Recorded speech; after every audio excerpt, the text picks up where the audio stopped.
Hilchos Maaser Sheini v'Netar Rabbi Perek Chi'i. The laws of Maaser Sheini, the second tithe, and the produce of the fourth year, chapter 9. Finally, after 8 chapters about Maaser Sheini, we move on to the second topic in these halachas, Netar Rabbi. Netar Rabbi, produce of the fourth year. What does it mean, produce of the fourth year? So, back in the 5th book of the Rambam, in the laws of forbidden foods, the Rambam told us that when you plant a fruit tree, the first 3 years of its growth, it's forbidden to be eaten. It's called arla. Arla means blocked. Totally forbidden to be eaten. After those 3 years are over, the produce of the fourth year is called Netar Rabbi. And Netar Rabbi has the exact same laws, pretty much, as Maaser Sheini. That's why the Rambam grouped them together, because they have literally pretty much the same laws govern them. As the Rambam begins in this chapter, Halacha Aleph, Netar Rabbi harehu kodesh. The produce grown from trees in the fourth year of their growth is holy. Shanemar, as it says in the verse, Uvashana haraviis yeh kol piryoi kodesh hilulim lashem.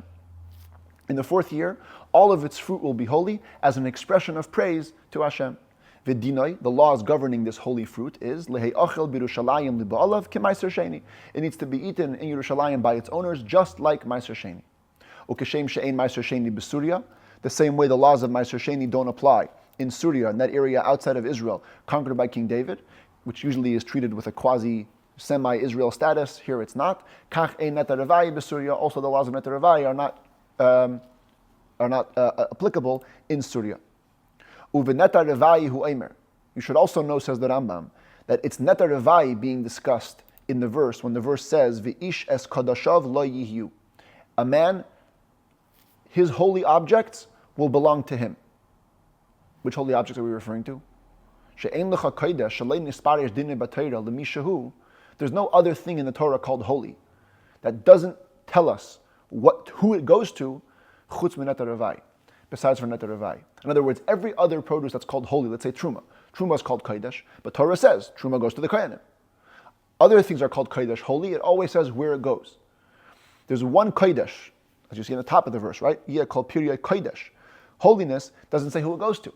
So when the other ambiguous verse says, it goes to the owner, so we know that's referring to Netar Rabbi. Netar Rabbi is holy and it belongs to you. And therefore, it's governed by all the same laws as Maaser Sheini. Halacha beis. Hareitze lifdos Netar Rabbi. A person has too much produce of the fourth year. He lives too far from Yerushalayim. He can't bring it all to Yerushalayim. He wants to redeem it. Like Maaser Sheini. Paidehu ke Maaser Sheini. You can redeem it. Transfer the holiness to money, like Maaser Sheini. V'im padahu la'atzmai ma'isiv chaymesh. Just like Maaser Sheini. If you redeem it for yourself, you got to add a fifth. Ve'ein paidin oisai ad sheyagia le'oinas ha'maiser. You can only redeem Netar Rabbi once it reaches enough in its growth where it would be obligated to be tithed. Remember in the laws of tithing, there's different stages of growth. Once a fruit reaches a third of its growth, that's called oinas ha'maiser. Now, if you would harvest it, you would have to take maaser. So same thing, during the fourth year, you can only begin to redeem produce that grows in that year once it reaches a third of its growth. Shanemar, how do we know this? It says, L'hoisif lachem tevu asai. Where's the verse here? Okay, I don't have it on the screen, but it's the verse after the one on top here. Then it says in the 5th year, you're able to eat the fruit, L'hoisif lachem tevu asai, to add its grain to you. From which we learn, ad she'asa tvua, it has to be grain, it has to be qualified as Torah grain, in order to be considered that in the 5th year it belongs to you, and in the 4th year it belongs to Hashem. And therefore you can only redeem the Netar Rabbi once it reaches the phase of being obligated to be tithed. You also cannot redeem it while it's attached to the ground, like Maaser Sheini. It's also the money of the Most High. It's considered God's property, like Maaser Sheini. Therefore, it cannot be bought, cannot be acquired as a present. If somebody gifts you Netar Rabbi, the gift doesn't take effect unless you gave it while it was still unripe, hadn't reached the Oinas HaMaaser.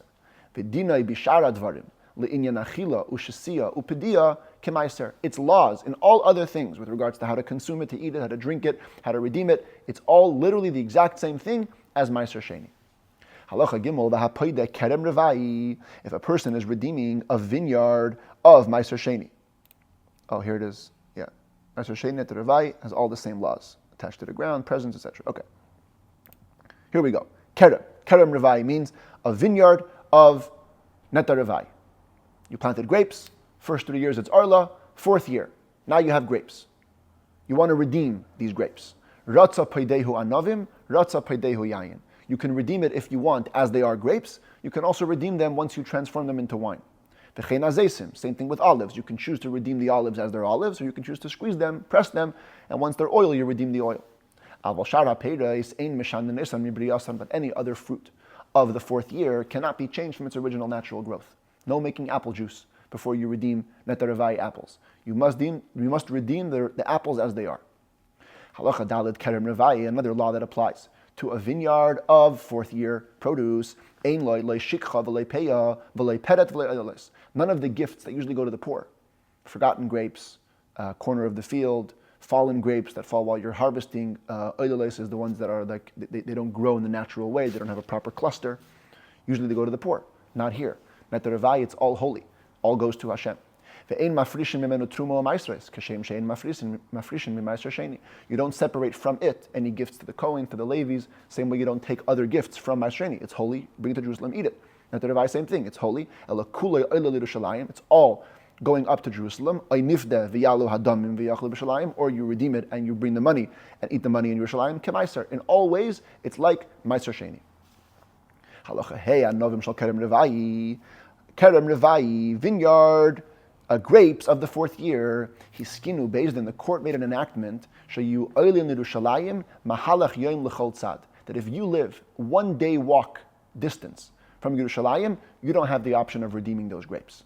You must bring the grapes to Yerushalayim. To beautify the markets of Yerushalayim with fruit.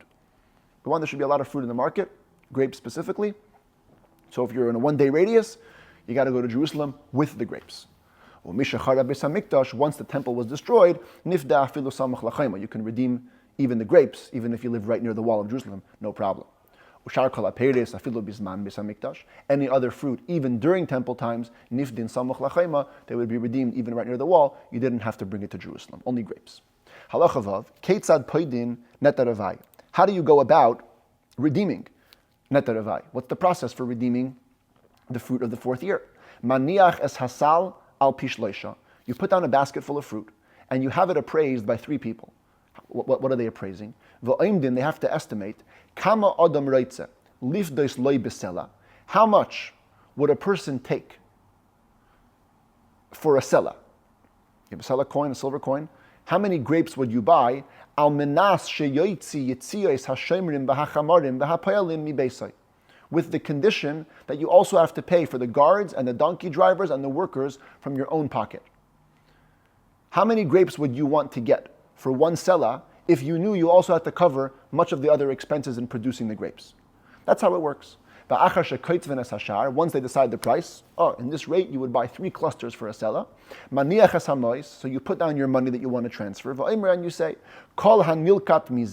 whatever I'm going to pick from this vineyard over here, whatever I'm going to pick from this orchard, is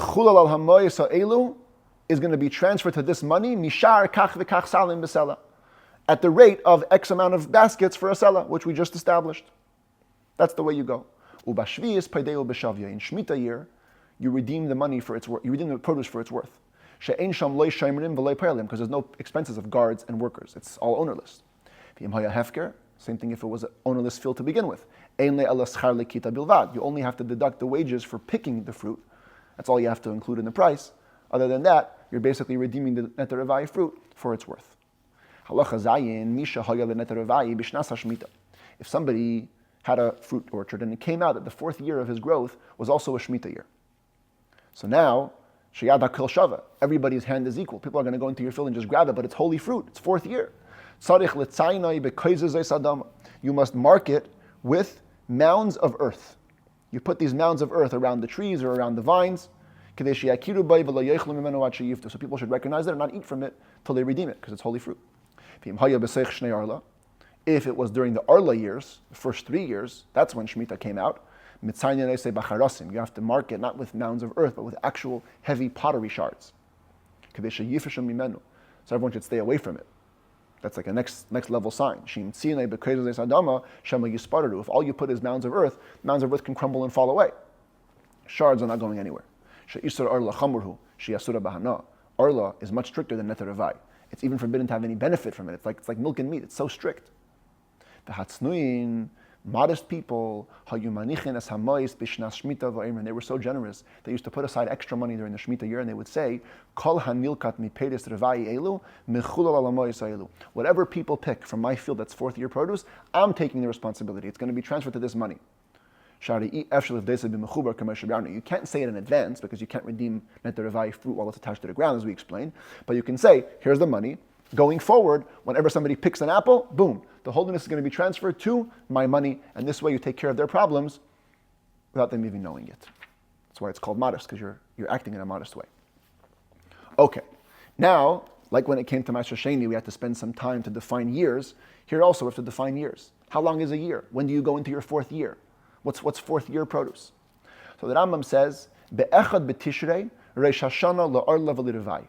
As a rule, the first day of Tishrei, Reish Hashanah, that we know, is also the new year for counting Arla years and for counting the fourth year. When do we begin the count? The moment you plant them. So the moment you plant them begins year one. Once you hit Rosh Hashanah, you finished year one, and now you cross into year two.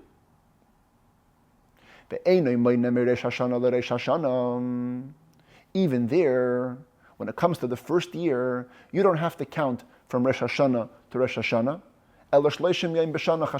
It's enough to have 30 years at the end of a year to be considered a year. So long as the plant took root before those 30 days, how much time does it take for trees to take root? 2 weeks.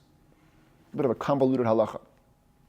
The point is, Rosh Hashanah is the crossing mark, and you can consider whatever is before Rosh Hashanah to be a full year if you had 30 days plus 2 weeks to take root. As the Rambam summarizes now. Nimtzei salami, it turns out that you learn. If you plant a sapling 44 days before Rosh Hashanah, you're getting it 2 weeks to take root, 30 days to be considered a year. Also Rosh Hashanah. Once Rosh Hashanah comes, you've crossed a year.